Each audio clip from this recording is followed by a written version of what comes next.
Halo Sobat Semanggi. Jadi di sini kita akan bedah buku, tapi sebelumnya perkenalan diri. Perkenalkan, nama saya Reza. Saya Nisa. Saya Perwira. Saya Dava. Jadi di sini kita berempat mau bedah buku yang berjudul Perubahan Kecil yang Memberikan Hasil Luar Biasa atau biasa disebut Atomic Habit dari James Clear. Dan ini juga udah terjual lebih dari 100.000 X di Indonesia ya. Jadi kita di sini mau menjelaskan perihal berjalanlah perlahan, tetapi pantang mundur. Jadi intinya kayak semangat kayaknya Mas Wira. Mungkin bisa dijelaskan lebih lanjut dari Oke, Mas Wira. Pada bab kali ini yang dijelaskan oleh James Clear tentang berjalanlah perlahan tapi pantang mundur, mungkin dipoinkan, dititikkan di sini itu maksudnya kita itu harusnya sebagai manusia harus tetap melaksanakan suatu progres gitu ya, jangan malah berhenti atau malah justru mundur. Jadi entah itu prosesnya sesedikit apapun dan seperlahan apapun, yang penting kita itu bergerak maju kayak gitu. Terus di sini ada 2 poin yang dijelaskan James Clear untuk menunjang berjalanlah perlahan tetapi pantang mundur tadi. Ada 2 istilah yang dijelaskan oleh James Clear, yaitu yang pertama in motion. In motion itu maksudnya dalam segi perencanaan, strategi, dan kayak visi atau misi gitu. Jadi sebelum kita benar-benar melakukan sesuatu itu harus ada pandangan mau kemana kita akan melakukan sesuatu dan tujuannya itu seperti apa, goalsnya itu apa dan sebagaimana. Istilahnya itu kayak sebisa mungkin, sedetail mungkin kayak gitu ya. Terus yang kedua itu mengenai tadi in motion, sekarang yang kedua itu action.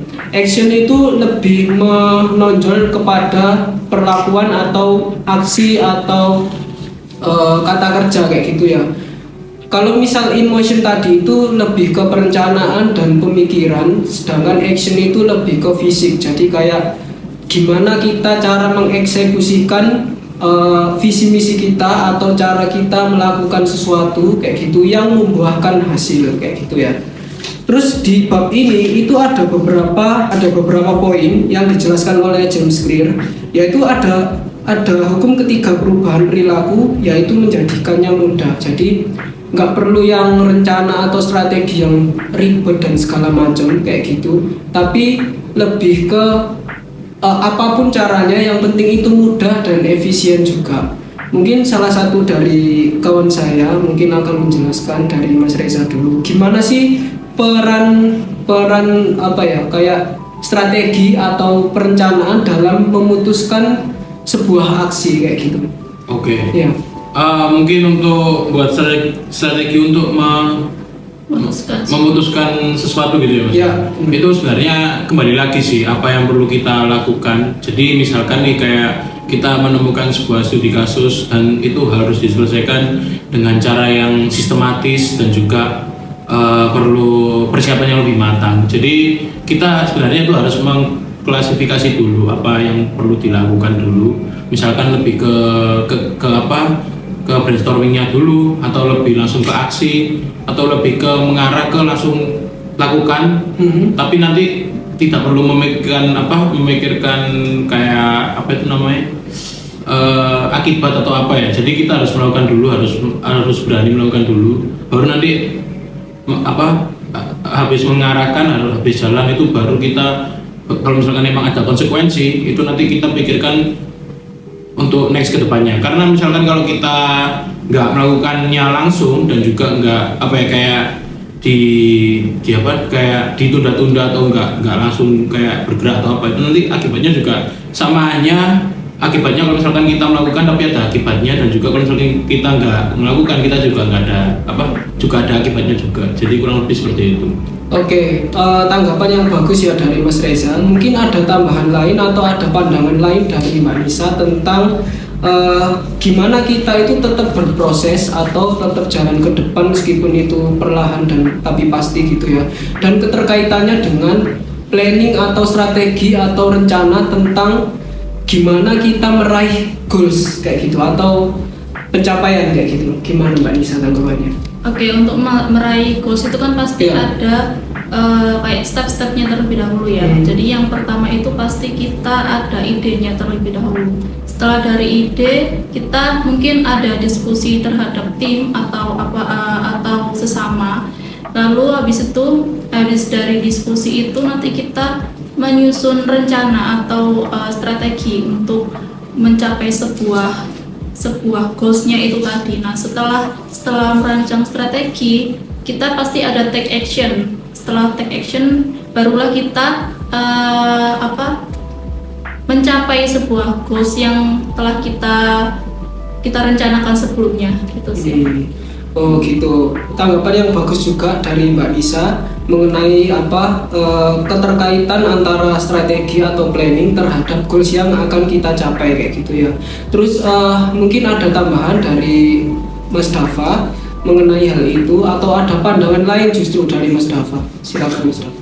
Kalau menurut saya dari tadi gimana mencapai goals ya Mas? Iya benar. Nah, kalau menurut pandangan aku sendiri, saya setuju sih dengan pandangan dari Kariza sama Kanisa. Kita emang perlu step by step, kita juga perlu perencanaan yang lebih matang karena mau diapain juga kita harus tahu pandangan dan juga harus tahu rintangan yang akan kita hadapi ke depannya. Tetapi di selain itu juga kita juga harus tetap berani untuk mengambil resiko. Seperti yang dibilang Kak Reza juga, kita harus jangan cuma banyak mikir jangan kebanyakan mikir, karena kalau misalnya kita kebanyakan mikir nanti hasilnya juga bakal stuck. Jadi lebih baik kita perlahan seperti yang ada di bukunya itu, jadi tetap perlahan tapi pasti daripada kita harus berhenti kayak gitu sih menurutku. Oke. Tanggapan yang bagus juga dari Mas Dafa, tapi ini mungkin ada sedikit pertanyaan dari saya ya, mengenai hal ini. Kira-kira mungkin enggak sih ada suatu masalah atau suatu goals yang sebenarnya kita itu enggak perlu planning atau enggak perlu strategi, tapi justru menyesuaikan dengan apa yang saat ini kita hadapi kayak gitu. Mungkin ada tambahan dari mas-mas dan mbak-mbak sekalian tentang hal itu.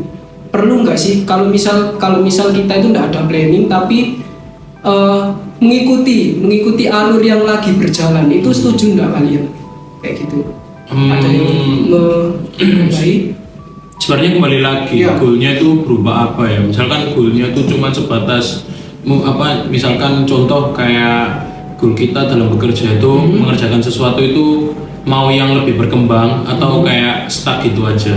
Nah itu kan kembali lagi apakah kita mau mencari goal dalam arti gitu-gitu aja, jadi kayak balance, main aman dan lain-lain, atau kita mencari goals itu biar bisa kita up level.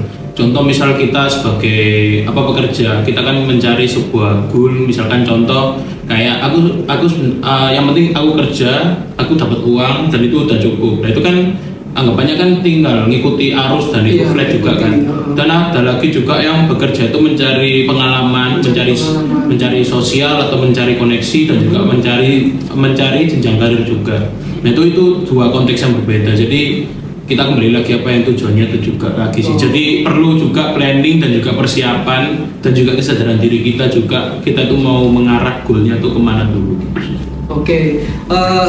Opini yang bagus juga Mas Reza, terima kasih atas tambahannya. Mungkin kesimpulannya dari saya tentang tema ini, tentang bab ini, yaitu sebenarnya kita itu manusia itu sudah ada penelitian yang menyebutkan bahwa untuk membangun sebuah kebiasaan itu diperlukan minimal 21 hari. Jadi kalau misal kita membangun kebiasaan kecil itu, paling tidak kita melakukan hal itu konsisten selama 21 hari, nanti selebihnya akan sudah menjadi kebiasaan kayak gitu. Dan uniknya dalam pandangan Islam, atau bahkan kalau kita ada bulan puasa gitu ya, Ramadan gitu, kita dituntut berpuasa dalam hal menjaga atau menahan diri dari lapar, haus, dan juga hawa nafsu dan lain sebagainya. Itu Islam justru mengajarkan hal itu, menahan segala sesuatunya itu 30 hari. Jadi menurut saya komponen Islam atau ajaran Islam dalam hal Atomic Habits karya James Clear ini sangat berkontribusi dan saling keterkaitan kayak gitu ya. Jadi itu kesimpulan dari saya. Terima kasih, ini persembahan dari PK. Sekian dari kita dan sampai jumpa. Selamat pagi.